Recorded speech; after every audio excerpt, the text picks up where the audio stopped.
vedare tinokuchingamidzai zvekare kune chimwe chirongwa pano paZim Facebook Secrets and Confessions. Tadzoka zvekare nemamwe mamessages. Hey, pane imwe message iyo yandakatumidzirwa ichibva kuna vanzvadzi vedu. Zvinoitika munyika shuwa zvakaoma. Hanzi ndakasangana nengirozi ende ngirozi iyi ndakasangana mune rimwe gomo. Regedzai ndikuverengerei nyaya yacho.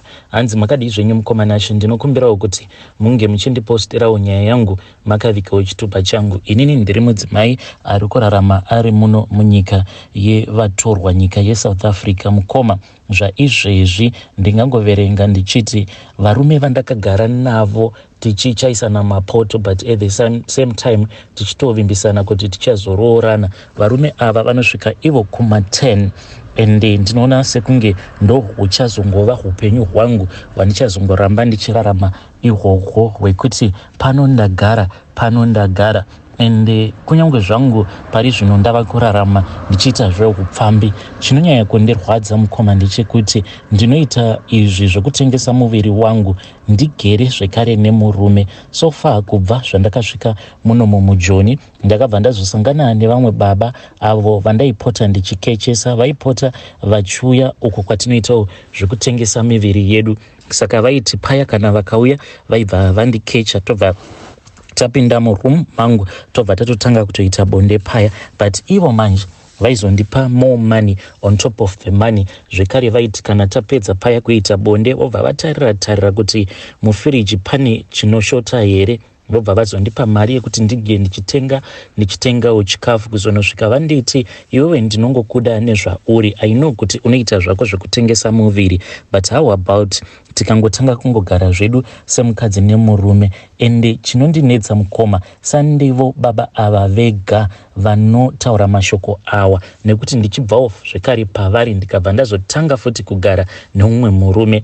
Ende vose varume avo vandakagara navo nanhasi uno vanongogara vachingondinetsa mukoma. Ende ndinoti kana ndakatarisa upenyu hwangu, kana ndakatarisa upenyu hwevarume ava vanenge vachindinyengerera, ndinobva ndanzwa ndichizvenzwera tsitsi. Dzimwe nguva ndinongokaruka ndava kuona rima nekuda kwestress, nekuti ndinenge ndichiona kuti upenyu hwangu hwandinorarama hapana kana chiedza zvachose. Kwacho kwandakabva ndinongoona rima, hakuna kana chandingati ichi ndo chakanakawo chakaitika muupenyu hwangu kubva pandakasangana nayo ngirozi iyi yandakasangana nayo mugomo. Kusvika muzuva ranhasi ndiri kungofamba ndichidzungaira ndiri murima. Ende chinondirwadza ndechekuti unotarisirawo kuti muupenyu hwako kana ukaitawo spiritual encounter uchange uchizoraramawo upenyu huri right, nekuti unenge waona zvimwe zvinhu zvekuti hazvina kujairirika, zvekuti zvingangoonekwa kana nani zvake. But kana ndikatarisa upenyu hwangu ndinoona sekunge kusangana kwandakaita nengirozi iyoyo yakabva yatondipa case mushure mekunge yandiitisa zvimwe zvinhu izvo zvandakafungidzira kuti it was going to change my life, but upenyu hwangu hunorwadza mukoma.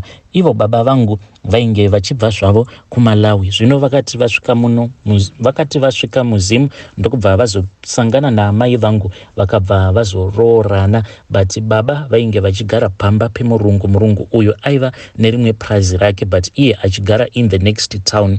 Baba ndo vainge vari garden boy pamba pemurungu. Zvino yakazoti yasvika nguva iya paya pakazoitwa land reform program, saka murungu uya ainge achishandirwa nababa muBritish uyu akabva azotorerwa prazi rake. Saka vakati vatora prazi ndokubva vazotora zvekare nemba yemurungu uyu. Saka isusu tainge tichigara pamba pemurungu iyeye. Saka imba yakati yatorwa, baba vakabva vazonzi ita plan kana kunyika kwako kuMalawi dzokera. Baba vakabva vazoenda mumaruzevha nekuti painge paine rumwe ruzevha rwainge rwuri pedo. Vakabva vazonotaura nachief nekuti murungu uyu ainge achizivikanwa nachief, vainge vachiwirirana. Baba vakati vaenda kuya ndokubva pira nyaya yavo kuna chief vaya, then chief vakabva vati aiwa hapana dambudziko. Ndokubva vazodana vamwe sabhuku, vakabva vazoti kuna sabhuku, ivo sabhuku vange vachizopa baba vangu munda.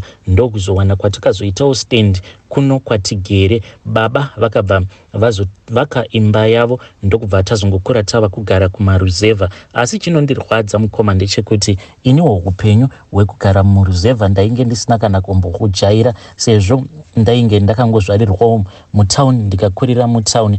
Apa paya pakaitika nyaya iyi yeland reform yakabva yandikanganisira kana chikoro changu, because ndainge ndichidzidzawo mudhorobha. Saka kubva murungu uyu paakazodzingwa ndakabva ndazotanga kudzidza kumamisha. Ende ndinorangarira kuti pandainge ndichiri mudiki mukoma, amene kuti chipo ichi chakazoenda kupi, ndaiti memu paya pavanenge vachinyora izvo zvavanenge vachinyora paboard, ndaiti ndikaramba ndakatarisa kudai for about 2 minutes, zvose zviya zvavanenge vanyora paboard zvaibva zvaita sekunge zvinenge zvakepuchiwa kuita kunge image inenge yakepuchiwa mubrain mangu, zvekuti ndaizoti kana ndokoponora paya manotes avanenge vanyora paboard ndaisatombotarira kuboard, but ndinenge ndichitoona mavara ose awo avanenge vanyora paboard mukoma.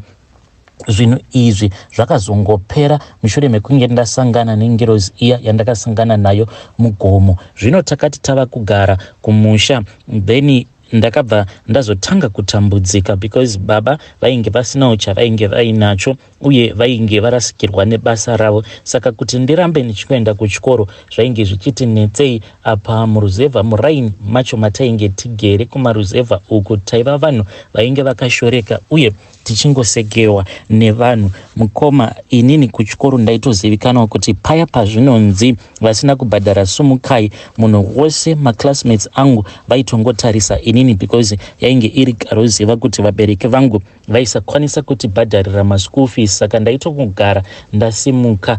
Then nerimwe zuva mukoma ndakabva ndadzingirwa school fees like always. Saka since vabereki vangu vainge vava kurarama nemaricho, zvaindibhohwa kuti paya pandinenge ndadzingirwa school fees, then vabereki vangu vobva vati handei unge uchienda kunotibatsira kumaricho. Musi wacho iwoyo wandakadzingirwa school fees ndakabva ndati zvinenge zviri nani hazvo kuti ndinohwanda zvangu mugomo, because kubva pachikoro pedu tichienda kumba waidarika nepane rimwe gomo. Saka ndakati ndichaenda ndonohwandamo mugomo umu. Ndakamirira mabest friends angu then tobva tazodzokera kumba tose pakoma. Ndakati ndirimo mugomo muya ndokubva ndati regedzai ndinge ndichingotsvakawo michero yesango. Ndobva ndatsvakawo pekuti ndinge ndichingovandawo zuva, because zuva rainge rava kutopisa, rainge risati zvaro rava kurova panhongonya but rainge rotopisa. Saka ndakabva ndati ndichifamba paya ndokubva ndazoona umwe muti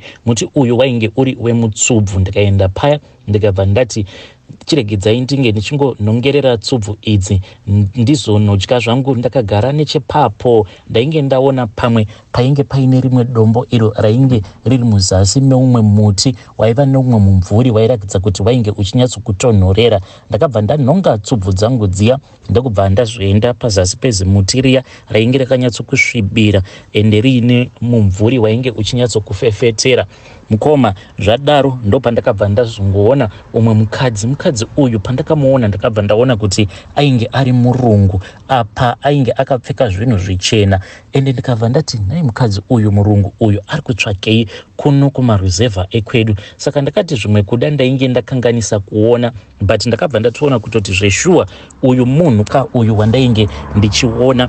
Ndakati ndakamutarisa kudai ndakabva ndaona kuti ainge aine rimwe vhudzi rainge rakareba rainge richisvika kumakumbo kwake uku. Apa rainge riri very soft mukoma richipenya. Ndakati ndichinotarisa skini yake mukadzi uyu aita sekunge ainge akagadzirwa nemadiamonds, because zuva rainge richiita kuti skini yake inge ichibwinya ichivaima. Ndakati ndakatarisa maziso ake ndakatadza kutarisa ruviri maziso ake nekuti aita sekunge maziso ake ainge aine zuva mukati. Mukadzi uya akabva azotanga kufamba achikwidza gomo riya ndokubva ndazomutevera. Kunze kwekuti ndinge ndichitiza ndakabva ndangonzwa ndichida kumutevera kuti ndinge ndichiona kuti mukadzi uyu ainge akanaka kudai, ainge achiendepi, ende sezvo ainge ari murungu ndikati mukadzi uyu nemanakiro ake aakaita, zvimwe kuda ndikamutevera anokwanisa kundibatsira. Ndava kutanga kufungawo nhamo yababa vangu yekuti vainge vari mubishi rekuti vange vachitsvaka basa vachirishaya. Saka ndikati zvimwe kuda mukadzi uyu ane prazi, maybe anokwanisa kupawo baba vangu basa rekuti vange vachishanda. Mukomanachi mukadzi uyu ndakazongoramba ndomutevera kuzonosvika tichizosvika painge paine rimwe bako. Saka iye akabva azopindamo mubako muya. Inini manje paakapinda mubako muya ndakabva ndanzwa hana yangu ichirova ichinditi dai wadzokera kumba, but nekuda kwekuda kungoziva kuti munhu uyu ainge ambori ani uye mugomo umo ainge achimbotsvakeiko, ndakabva ndangozvipa zvivindi. Mukoma ndakati ndichiri pakati pekuzvibvunza mibvunzo yakawanda, mukadzi uyo ainge ambopinda mubako muya akabva azobudamo mubako umo achiita sekunge paine zvinhu zvaainge achitsvaka. Akati apedza kudaro ndokubva adzokera zvekare mubako. Koma ngirozi iyi kuti ndinge ndichiitevera mubako muya umo mayainge yapinda, ndakabva ndanzwa hana yangu ichirova ndikati nenyaya dzose idzo dzataipota tichimboudzwa nemamwe maclassmates edu echikomana avo vaipota vachirisa mombe dzavo mumugomo imomo, vakabva vati vainge vakamboona goritoto rainge richipinda mune rimwe bako. Saka hana yangu yakabva yarova, but at the same time ndaita sekunge pane chainge chichindikwevera mubako imomo, ndikabva ndazozvipa zvivindi ndokubva ndazopindamo mubako muya ndichitevera mukadzi uyu. Ndakati ndapinda mubako muya ndakabva ndazorohwa nechadzimira, ndikabva ndangoona rima. Asi chinondinetsa ndechekuti zvinhu izvi kunyange zvazvo zvakaitika a very long time ago, but still mukomanachi ndinotopota ndichinzwa maungira zvekare. Ndinenge ndichinzwa kamwe kakushinyira kudai pandinenge ndichinzwa maungira.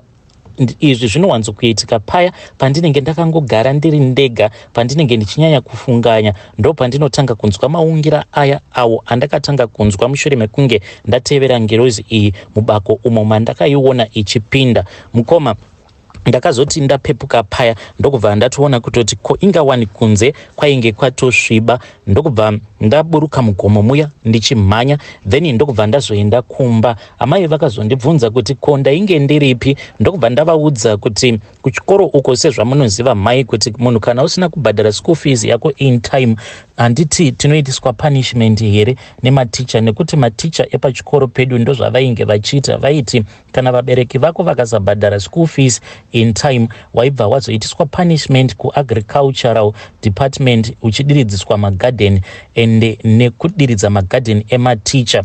Mukoma zvose izvi ndakavaudza amai vangu, ndikabva ndaona kuti mama vainge vatobatwa nekusuwa uye vainge vava kuda kutochema. Saka amai vakati vachida kuchema kudaro mushure mekunge ndavanyepera kuti ndainge ndaitiswa punishment nematicha because vainge vasina kundibhadharira school fees in time, ndakabva ndabuda mumba zvangu ndichimhanya because neniwo ndainge ndorwadziwa. Ndokubva ndazoenda manje kubedroom kwangu. Ndakati ndiriko kuya kuspare bedroom ndo pandakangokaruka ndaona kuti painge paine chiedza chainge chiri mudenga. Chiedza ichi mukoma chainge chichiita kuti mubedroom umo mandainge ndiri munge muchiva nechiedza, zvinova zviri zvinhu zvakandishamisa. Ndo pandakabva ndazovhura curtain paya. Ndakati ndavhura curtain ndichida kuona kuti kumwedzi wacho unoita sekunge uri kutamba urimo mudenga, chii chiri kuitika. Ndokubva ndazoona kuti wainge usiri mwedzi asi ainge ari mukadzi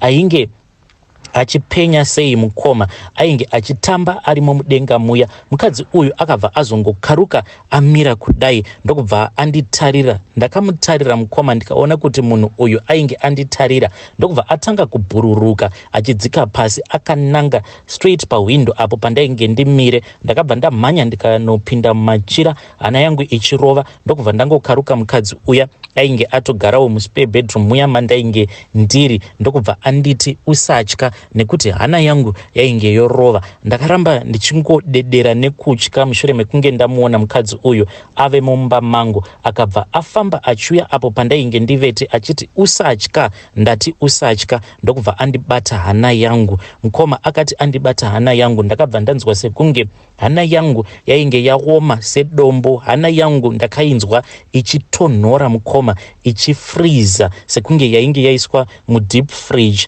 Then mukadzi uya akabva azondiudza kuti iye ainge atumwa naMwari nevadzimu vangu, saka ainge auya kuti ainge achizokomborera dzinza rekwedu. Zvino zvakazoitika ndezvekudai. So nerimwe zuva ndakazoti inini nemafriends angu taenda kurukova, nekuti kurukova ndokwatainge tichiita washeni. Zvekare taizoti kana tapedza kuita washeni then tobva tazogeza zvedu. So mukoma zvakazoitika ndezvekudai. So takati taenda kurukova kuya inini nemafriends ndokubva tatanga kuita washeni. Tapedza kudaro ndokubva tatanga kugeza. Takati tiri pakati pekugeza paya ndopandakabva ndazonzwa rimwe izwi iro rakataura neni. Izwi iri rakataura neni zvinyoronyoro richindiudza kuti vamwe vangu paya pavanenge vada kuti tinge tichienda, inini ndaifanira kuti ndizongosara zvangu ndichiita sekunge pane zvandainge ndichida kupedzisa.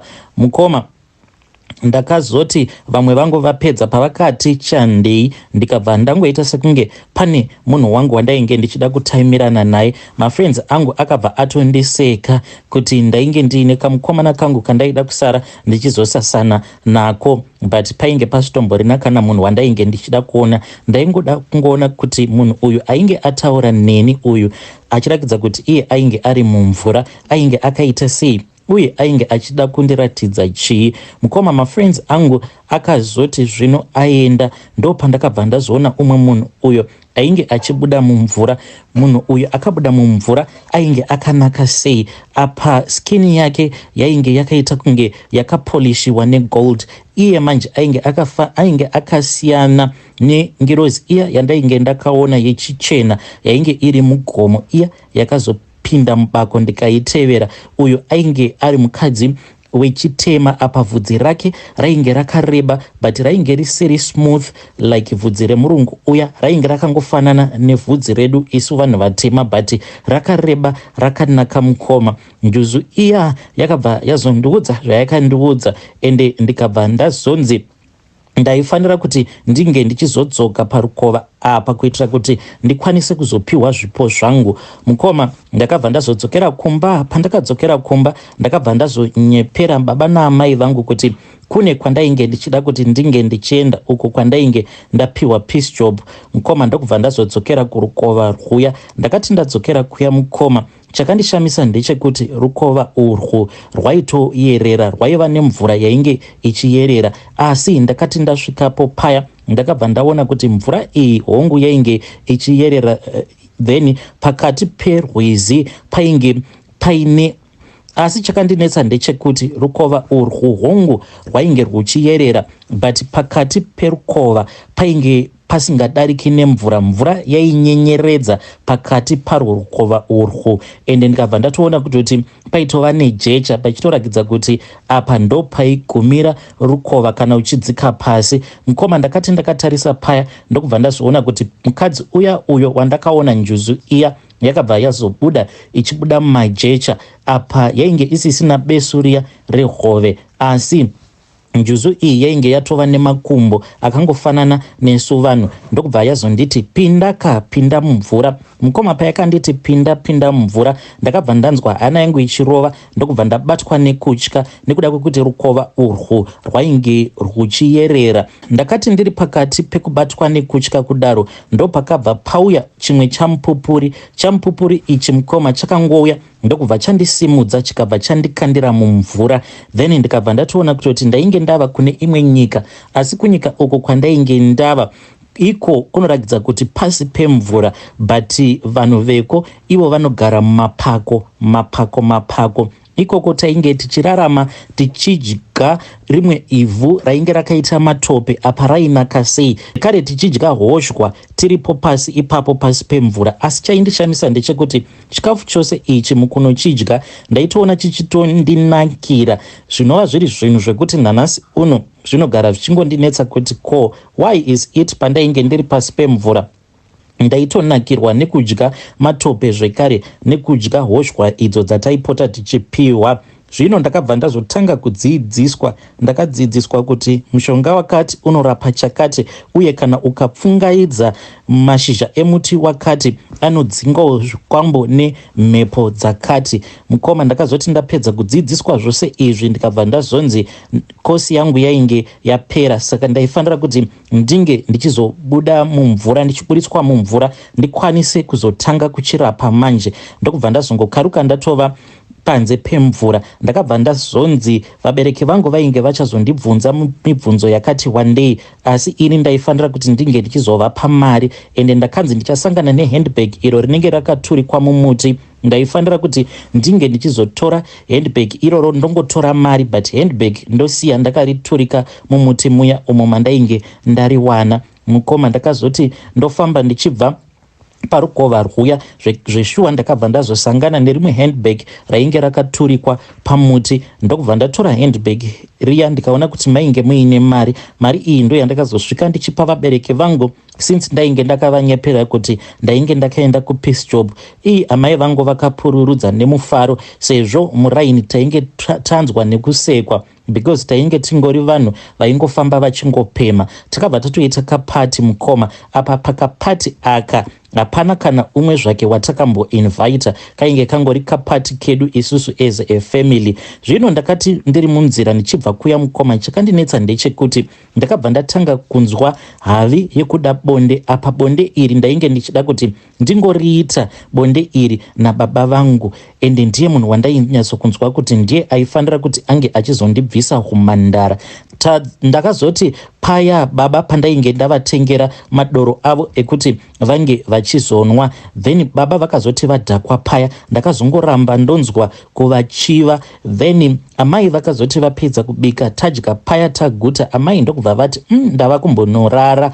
Ivo baba vakazongosara zvavo vachitamba paya. Baba vaiti vachitamba kudaro, ndaingotarisa apo panzvimbo painge paine sikarudzi yavo, even though vainge vakapfeka zvavo. Ndobva ndanzwa ndichivachiva ruchiva rwuya rwekuti rwainge rusina kana control zvachose. Baba ndakabva ndazongoramba ndovatarira, naivowo vainge vava kunditarira neziso reruchiva. Ipapo hameno kuti chii chakaitika, because kunyangwe vanin'ina vangu vainge varimo, ndakangovatarira kudai nerimwe ziso. Mukoma, vose ndokubva vatobatwa nehope. Ndokubva inini nababa tikabva tatotanga kutobatana paya, ndokubva tatoita bonde. Kubva ipapo, mukoma, ndopandakabva ndangonzwa zvichinditi ndinge ndichienda kunotsvaka basa mutauni yainge iri padhuze nekumaraini ekwedu. Ndokubva ndazotanga kushanda mutauni paya. Zvino ndainge ndoshandira vamwe amai ava ndinotombozvibvunza kuti wai ndakavaputsira musha wavo, yet vainge vari munhu ainge aine mwoyo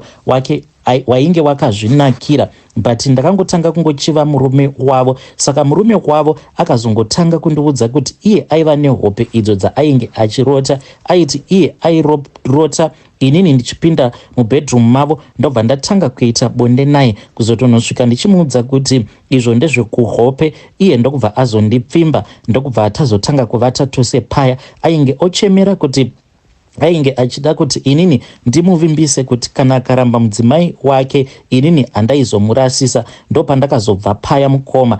Then ndakati ndabva paya ndokubva ndazotanga kuita zvekutengesa muviri wangu, kuzosvika ndichizobayiwa nebanga. Ndakati ndabayiwa nebanga, mukoma, ndokubva ndazouya murutenga umo mandainge ndichingoita zvekutengesa muviri. Ndava kudanana nematruck drivers, but pane umwe uyo wandakazoshandisira advantage, because ainyanyisa kundida. Akabva anditi ainge achida kunditsvakira imba muSouth Africa. Ndiye akazondiunza muno muSouth Africa, but akangoti andiunza muno ndikabva ndazomutiza zvangu. Mukoma, ndakati ndava muno ndokubva ndangoramba ndichienderera mberi nemabasa angu awa. But chinongondinetsa ndichocho, mukoma, kuti nezvose izvi zvandakasangana nazvo ndaitofungidzirawo kuti ndiri munhu akakosha pasi pano pezuva, but nechipfambi chacho chandinoita I feel as if handina kana kumbokosha zvachose. I try by all means kuti ndinge ndichisiyana nazvo izvi zvechipfambi, but chinondinetsa ndechekuti murume wose uyo wandinenge ndatarisana naye mumaziso